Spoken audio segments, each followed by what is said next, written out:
ओम क्रिया बाबाजी नमः ओम। ओम क्रिया बाबाजी नमः ओम। ओम क्रिया बाबाजी नमः ओम। नमस्कार। एक योगी की आत्मकथा। आज के इस प्रकरण में हम जानेंगे कि परमानहंस योगानंद जी अपने जीवन में एक आगे चलकर एक और नए गुरु से मिले, और वो गुरु कौन थे, योगी परमाहंस जी उनसे कैसे मिले, ये सब हम इस अध्याय में जानेंगे। तो चलिए शुरू करते हैं। मैंने बाग स्वामी का पता खोज निकाला है, चलो कल उनका दर्शन किया जाए। यह स्वागतार्ह प्रस्ताव हाई स्कूल के मेरे एक मित्र चंडी से मिला। अपने संन्यास पूर्व जीवन में केवल अपने नंगे हाथों से बाघों के साथ लड़ने और इन्हें पकड़ने वाले इस संत का दर्शन करने के लिए मैं भी उत्सुक था। ऐसे असाधारण साहसिक कार्यों के प्रति बाल सुलभ उत्साह मुझ में भरपूर था। दूसरे दिन प्रातःकाल बहुत ठंड पड़ रही थी, पर मैं चंडी के साथ अत्यंत उत्साह और स्फूर्ति के साथ चल पड़ा। कोलकाता के बाहर भवानीपुर में बहुत देर तक व्यर्थ खोज करने के बाद हम ठीक घर पर पहुंच गए।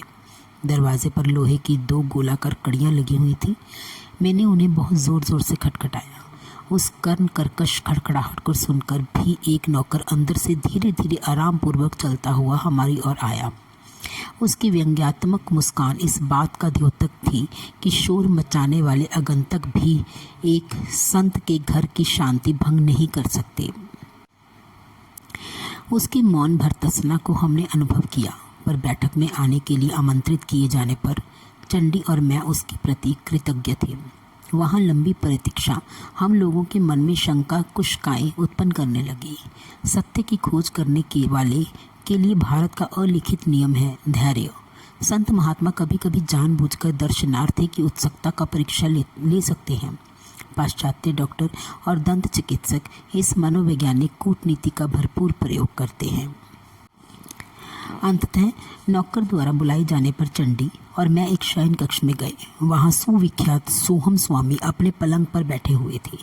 उनके भीमकाय शरीर को देखकर हम दोनों के मन में एक अद्भुत प्रभाव पड़ा। आंखें फाड़े हम अवाक उनकी ओर देखते रहे। वैसी विशाल छाती और फुटबॉल की तरह बाजुएं हमने पहले कभी नहीं देखी थी। अत्यंत मजबूत भरी गर्दन पर स्वामी जी का उग्र दिखने वाला परंतु शांत मुखमंडल मूछ, दाढ़ी और झूलते केशों से सुशोभित था। उनकी काली आंखों में कबूतर एवं बाघ समान गुणों में का मिला जुला संकेत चमक रहा था। दृढ़ मांसल कटी प्रदेश को घेर कर पहने हुए एक व्याघ्र चरम के अतिरिक्त उनके शरीर पर और कोई कपड़ा नहीं था। जब हमारी वाक शक्ति लौट आई तब बाघों के साथ लड़ने में उनकी वीरता के प्रति आदरयुक्त विस्मय प्रकट करते हुए मैंने उनका अभिवादन किया। क्या आप कृपा करके हमें यह नहीं बताएंगे कि वन्य पशुओं में सबसे भयंकर रॉयल बंगाल टाइगर को केवल अपने हाथों से परास्त करना कैसे संभव है? मेरे बच्चों, बाघों के साथ लड़ना मेरे लिए कुछ भी नहीं है। आवश्यकता पड़ने पर मैं आज भी वह कर सकता हूँ। वे बच्चों के समान खिलखिलाकर हंसे। तुम बाघों को बाघ मानते हो, मैं उन्हें मात्र बिल्लियाँ समझता हूँ। स्वामी जी, मैं अपने मन को तो विश्वास दिला सकूँगा कि बाघ बिल्लियाँ मात्र हैं, परंतु क्या बाघों को मैं ऐसा विश्वास करा सकूँगा? निश्चय ही शक्ति भी आवश्यक है। केवल कोई बच्चा बाघ को घरेलू बिल्ली मान लेगा तो उसे बाघ पर विजय मिल जाएगी, यह मानना व्यर्थ है। मेरे शक्तिशाली हाथ शस्त्र के रूप में पर्याप्त हैं। उन्होंने हमें अपने साथ आंगन में आने को कहा, जहां एक दीवार के किनारे पर उन्होंने प्रहार किया था। दीवार पर एक ईंट टूटकर जमीन पर गिर पड़ी। टूटे हुए दांत की तरह बनी खाली जगह से आकाश धृष्टतापूर्वक झांकने लगा। मैं हक्का बक्का रह गया। सोचने लगा, जो आदमी एक ही प्रकार से दीवार में चुनी हुई ईंट को गिरा सकता था, वह अवश्य ही बाघों के दांत भी तोड़ सकता है। अनेक लोगों में मेरी समान शारीरिक शक्ति होती है, परंतु फिर भी उनमें दृढ़ आत्मविश्वास का अभाव होता है। जो शरीर से तो बलिष्ठ होते हैं, परंतु मन से नहीं। वे जंगल में स्वच्छंद विचरण करते हुए हिंसक पशु को देखकर ही मूर्छित हो जाते हैं। प्राकृतिक परिस्थितियों में वास करने वाला और अपने मूल हिंसक स्वभाव के अनुसार जीने वाला बाघ सर्कस में अफीम खिलाए गए बाघ से अत्यंत भिन्न होता है। भीम के समान प्रबल शक्तिशाली होते हुए भी अनेक व्यक्ति रॉयल बंगाल टाइगर के प्रचंड आक्रमण के सामने अत्यंत भयभीत और असहाय उठते हैं। इस प्रकार बाघ मनुष्य को उसके ही मन की कल्पना में एक साधारण बिल्ली को भयभीत अवस्था में के समान स्थिति में डाल देता है। परंतु जिस मनुष्य में यथावत बलिष्ठ शरीर के साथ साथ अत्यंत दृढ़ निश्चय हो, वह इस परिस्थिति को बाघ पर ही उल्टा सकता है और उसे यह मानने पर विवश कर सकता है कि वह एक बिल्ली के समान ही आत्मरक्षा में असमर्थ है। कितनी ही बार मैंने यही किया है। मैं यह मानने के लिए पूर्णतः तैयार था कि मेरे समक्ष उपस्थित अति शक्तिशाली पुरुष बाघ को बिल्ली में रूपांतरित करने में समर्थ थे। वे कुछ उपदेश देने की मन स्थिति में प्रतीत हुए। चंडी और मैं आदर के साथ उनकी बातें सुनने लगे। मनुष्य की शारीरिक शक्ति की अभिव्यक्ति उसकी आक्रामक इच्छा शक्ति की तीव्रता एवं साहस पर निर्भर करती है। मन ही अक्षरशः शरीर का निर्माण करता है और वही उसे जीवित रखता है। गत जन्मों की प्रवृत्तियों की प्रचलता के अनुसार अच्छे या बुरे स्वभाव गुण धीरे धीरे मानव चेतना में उतरते हैं। ये स्वभाव गुण आदतों में ढल जाते हैं और ये आदतें फिर एक वांछनीय या अवांछनीय शरीर के रूप में प्रदर्शित होती हैं। बाहरी दुर्बलता की जड़ मन में होती है और आदत से लाचार शरीर मन की अवहेलना करता है। इस प्रकार यह कुचक्र चलता रहता है। यदि मालिक नौकर की आज्ञा का पालन करने लगे तो नौकर निरंकुश स्वेच्छाचारी बन जाता है। इसी प्रकार मन भी शरीर की आज्ञाओं का पालन कर करके उसका दास बन जाता है। हमारे अन्याय पर यह तेजस्वी स्वामी अपने जीवन के बारे में हमें कुछ बताने के लिए सहमत हो गए। बचपन से ही बाघों से लड़ने की महत्वाकांक्षा मेरे मन में थी। मेरी इच्छा शक्तिशाली थी और परंतु देह दुर्बल थी। मेरे मुंह से आश्चर्यद्गार फूट पड़ा। यह अविश्वसनीय लगता है कि पृथ्वी का भार उठाने के योग्य कंधों वाले इस मनुष्य का दुर्बलता के साथ दूर दूर से भी कोई परिचय रहा हो। स्वास्थ्य और शक्ति के चिंतन में अदम्य दृढ़ता द्वारा ही मैंने इस बाधा को दूर करने में सफलता प्राप्त की। इस प्रभावशाली मानसिक शक्ति की प्रशंसा करने के कारण और भी बढ़ जाता है क्योंकि मैंने देखा है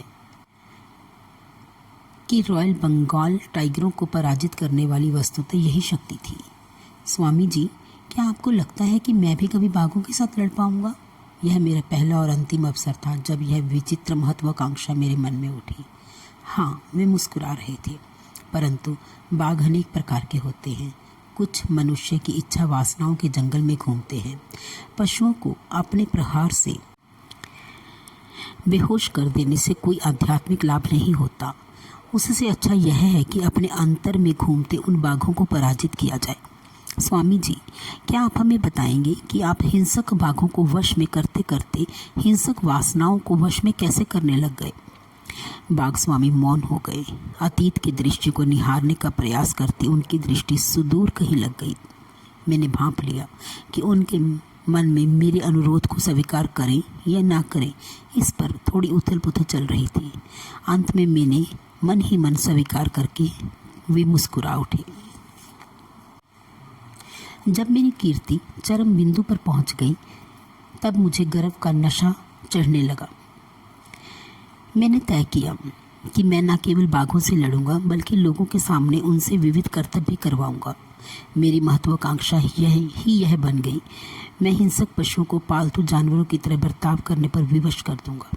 मैं सार्वजनिक रूप से अपने कर्तव्य दिखाने लगा और उससे मिलने वाली सफलता से मुझे खुशी भी होने लगी। एक दिन शाम को मेरे पिताजी अत्यंत चिंतातुर मन स्थिति में मेरे कमरे में आए। बेटा, मैं तुम्हें सावधान करने आया हूँ। कर्म की चक्की से उत्पन्न होकर आने वाले अमंगलों से मैं तुम्हें बचाना चाहता हूँ। क्या आप भाग्यवादी हैं पिताजी? अंधविश्वास से क्या मेरी गतिविधियों के शक्तिशाली प्रभाव को अवरुद्ध होने देना चाहिए? मैं भाग्यवादी नहीं हूँ बेटा, परंतु पवित्र शास्त्रों में कहे गए प्रतिफल के नियम में मेरा विश्वास है। जंगल परिवार में तुम्हारे विरुद्ध आक्रोश व्याप्त है। यह आक्रोश कभी भी तुम्हारी जान के लिए खतरा बनकर सामने आ सकता है। पिताजी, आप मुझे आश्चर्य में डालते हैं। बाघ क्या होते हैं आप अच्छी तरह जानते हैं। सुंदर परंतु निर्दयी। कौन जाने मेरे प्रहार उनके ठोस बुद्धि में शायद कुछ उदारता के विचार भर सके। उन्हें सभ्य शिष्टाचार सिखाने के लिए ही मैं जंगल विद्यालय का प्रधान अध्यापक बनना चाहता हूँ।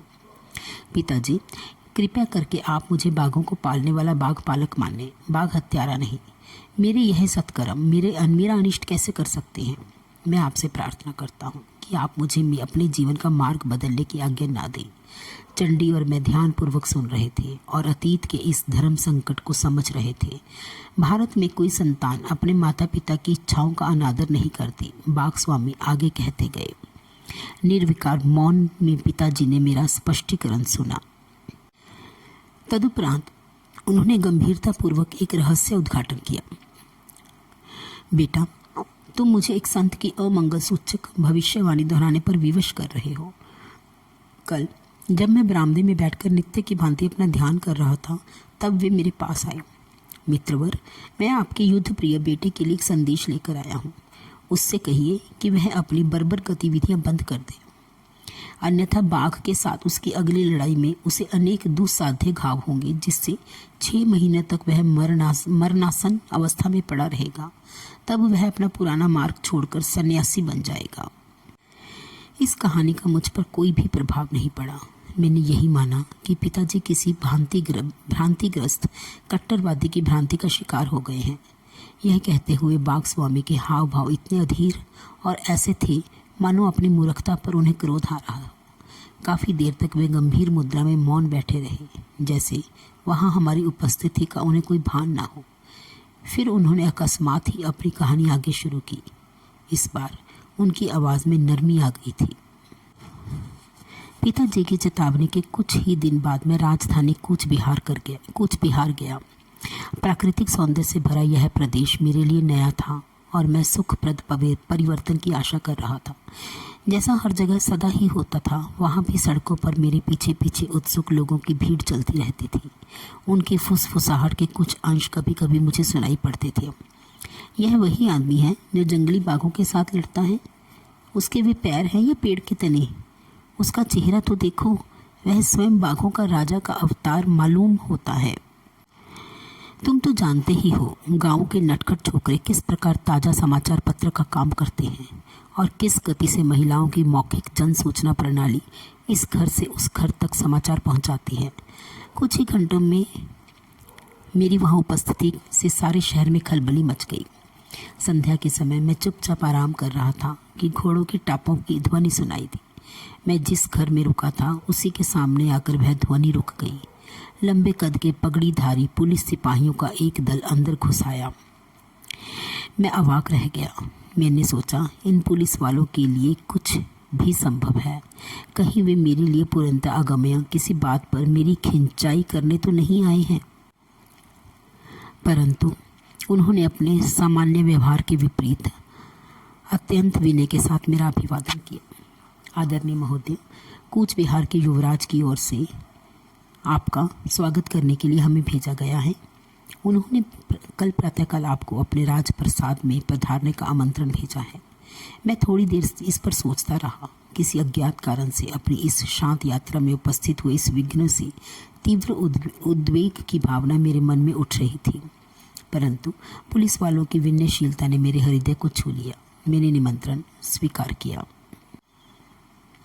दूसरे दिन जिस दासोचित विनम्रता और खुशामद के साथ मुझे अपने द्वार से 4 घोड़े जूते हुए शाही कूच तक ले जाया गया, उसे देखकर मैं चकित रह गया।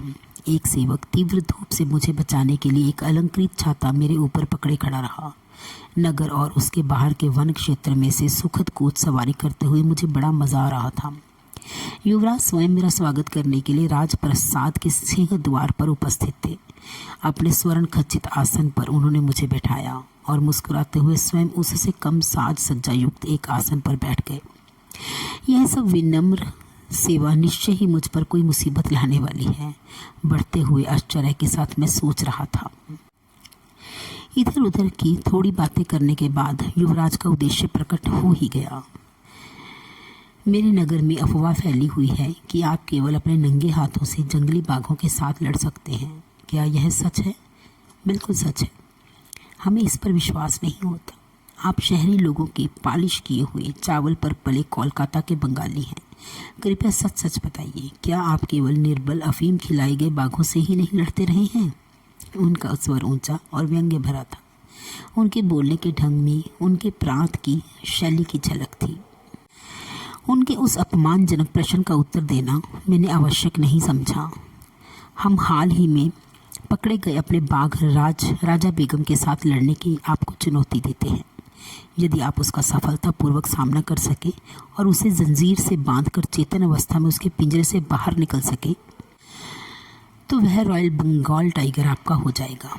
इसके अतिरिक्त सहस्त्रवादी रुपए एवं अन्य कई उपहार भी आपको मिलेंगे, और यदि आपने उससे लड़ना अस्वीकार कर दिया तो हम अपने पूरे राज्य में आपको पाखंडी घोषित कर देंगे। उनके उद्भट शब्द गोलियों की बुछार के समान मुझे लग गए। मैंने गुस्से से उनकी शर्तें स्वीकार कर ली। उत्तेजना में आसन से आधे उठ खड़े हुए युवराज निष्ठुर मुस्कान के साथ वापस बैठ गए। उनकी वह मुस्कान देखकर मुझे उन रोमन सम्राटों की याद आ गई जिन्हें ईसाइयों को हिंसक पशुओं के साथ लड़ने में आनंद आता था। युवराज ने आगे कहा, आपकी लड़ाई आज से 1 सप्ताह बाद होगी।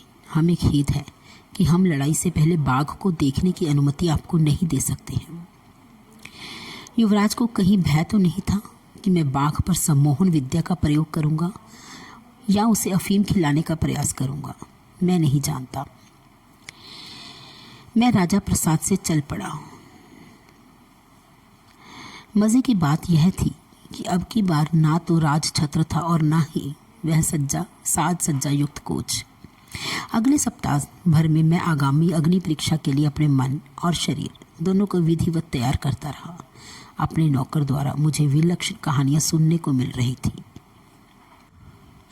पिताजी के पास संत ने जो भीषण भविष्यवाणी की थी वह किसी प्रकार लोगों में फैल गई और फैलते फैलते बढ़ती गई।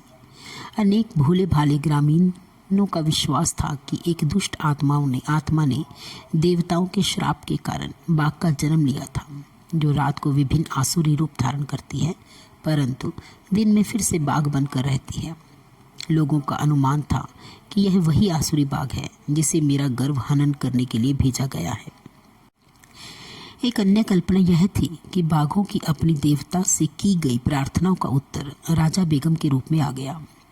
समग्र व्याघ्र जाति के लिए इतना मान हानिकारक ठहरे इस धृष्ट दोपाय को मुझे दंडित करने के लिए उसे नियत किया गया है।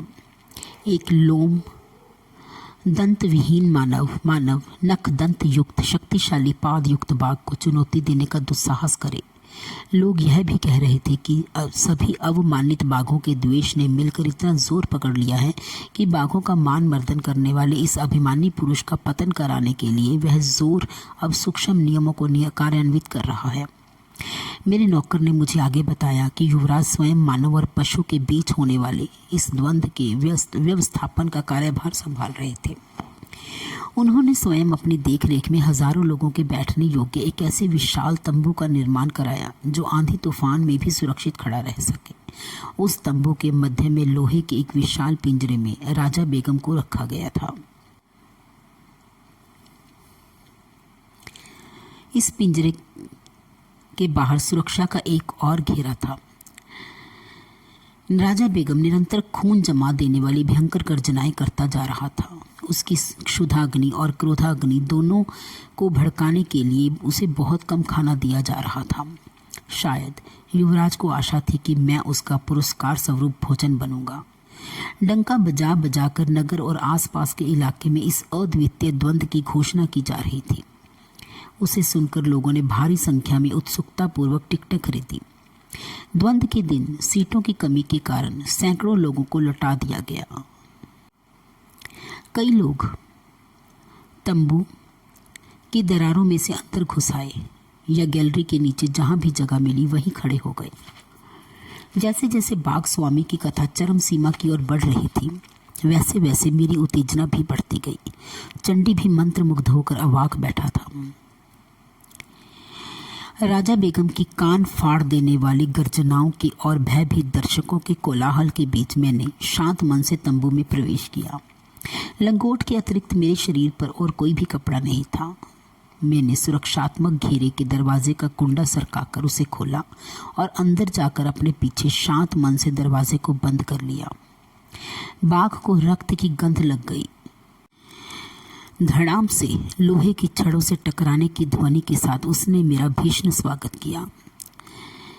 करुणार्थ भय से दर्शकों में सन्नाटा छा गया। उस अति उग्र भाग के सामने मैं निरीह मेमना लग रहा था। पलक झपकते ही मैं उसके पिंजरे में घुस गया, परंतु जैसे ही मैंने दरवाज़ा बंद किया, राजा बेगम उछलकर सीधा मेरे ऊपर आ गया। मेरा दाहिना हाथ बुरी तरह क्षत विक्षत हो गया। बाघ के लिए परम स्वादिष्ट मानव रक्त की प्रचंड धाराएं गिरने लगी। संत की भविष्यवाणी सत्य होने के आसार नजर आने लगे। इस प्रकार की गंभीर चोट मुझे जीवन में पहली बार आई थी, पर मैं तुरंत उसे संभल गया। रक्त रंजित अंगुलियों को लंगोट में घुसाकर मैंने उन्हें छिपा लिया और बाएं हाथ से एक हड्डी तोड़ प्रहार बाघ पर किया। बाघ लड़खड़ाकर पीछे हट गया, पिंजरे के अंत तक पीछे गया, फिर पलटकर अत्यंत गुस्से के साथ पुनः मुझ पर झपटा। मेरे सुविख्यात मुष्टि शासन के प्रहार उसके सिर पर बरसने लगे, परंतु राजा बेगम को रक्त का जो स्वाद लग गया था, उसने दीर्घकाल तक शराब से वंचित रहने वाली शराबी को जैसे शराब का पहला घूंट उन्मुक्त कर देता है, उसी प्रकार उन्मुक्त कर दिया था। बीच बीच में मैं कान बैठा देने वाली दहाड़े मारते हुए उसके आक्रमणों की उग्रता बढ़ती ही जा रही थी। उसके दांतों और नखों के आगे मेरा केवल एक हाथ से बचाव करना अपर्याप्त पड़ रहा था और मेरी आत्मरक्षा प्रणाली अभेद्य नहीं रह पा रही थी। परंतु मैं भी तिल मिलाने वाला प्रहार उस पर करता गया। दोनों ही रक्त रंजित होकर जीवन मरण का युद्ध लड़ रहे थे। पिंजरे में कोलाहल था, चारों दिशाओं में रक्त के छींटे उड़ रहे थे। बाघ के गले से पीड़ा और खूनी प्राण पिपासा के चित्कार फूट रहे थे। गोली चलाओ, बाघ को मार डालो, दर्शक चीख रहे थे। मानव और पशु इतनी तेज गति से हिल रहे थे कि एक सिपाही की गोली भी निशाना चूक गई। मैंने अपनी सारी संकल्प शक्ति एकत्र की और भीषण गर्जन के साथ उसके मस्तक पर एक अंतिम खोपड़ी तोड़ प्रहार किया। बाघ गिर गया और ठंडा होकर पड़ा रहा, पालतू बिल्ली की भांति। मैं बीच में ही बोल पड़ा। स्वामी जी खिलखिलाकर हंस पड़े। फिर उन्होंने तन्मय कर देने वाली अपनी कहानी को आगे बताना शुरू किया। आखिर राजा बेगम पराजित हो ही गया। उसका रहा सहा राजगर्व भी चूर चूर हो गया। अपने विदीर्ण रक्त रंजित हाथों से मैंने उसका जबड़ा खोला और एक नाट्यपूर्ण क्षण के लिए उस खुले मृत्यु द्वार में अपना सिर रखा। जंजीर के लिए इधर उधर देखा और जमीन पर पड़े जंजीरों के ढेर में से एक जंजीर खींचकर उससे बाघ की गर्दन पिंजरे की छड़ों के साथ बांध दी।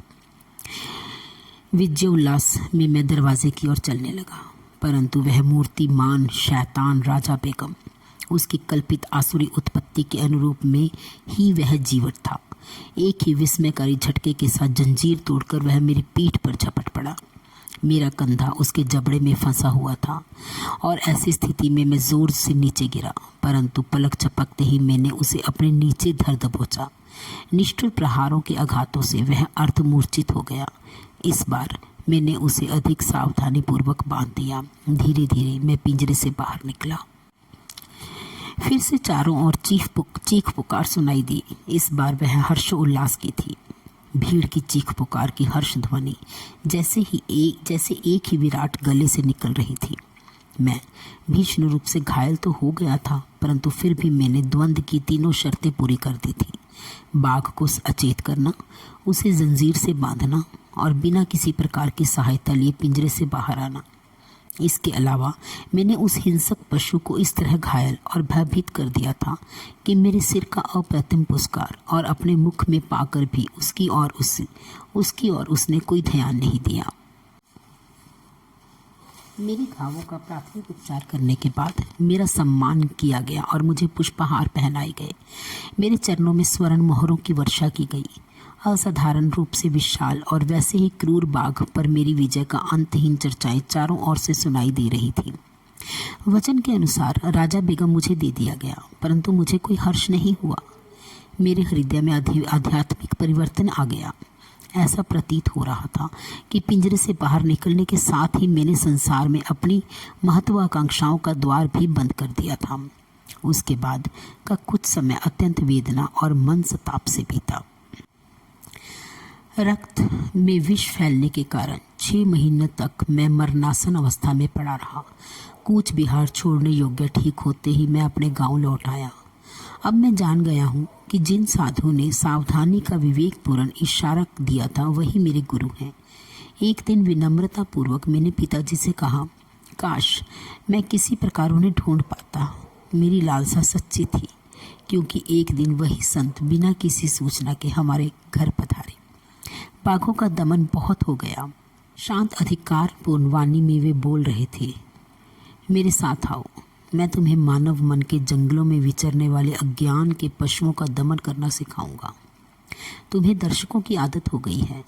अब योगाभ्यास में तुम्हारी रोमांचक निपुणता से झूम उठने वाले देवता तुम्हारे दर्शक होंगे। मेरे गुरु ने मुझे आध्यात्मिक मार्ग की दीक्षा दी। मेरी आत्मा के दीर्घ काल तक अप्रयुक्त रहने से जंग लगे खोलने में कठिन द्वार उन्होंने खोल दिए। शीघ्र ही एक दूसरे का हाथ थामे मेरी साधना के लिए हम दोनों हिमालय की ओर चल पड़े। अपने तूफानी जीवन की एक झलक हमें दिखाने के लिए कृतज्ञ होकर चंडी और मैंने स्वामी जी के चरणों में प्रणाम किया। मुझे और मेरे मित्र को लगा कि बैठक में उपेक्षा में की गई लंबी प्रतीक्षा का हमें भरपूर प्रतिफल मिला। तो आज का ये प्रकरण यहीं पर समाप्त होता है। ओम क्रिया बाबाजी नमः ओम। ओम क्रिया बाबाजी नमः ओम। ओम क्रिया बाबाजी नमः ओम। नमस्कार।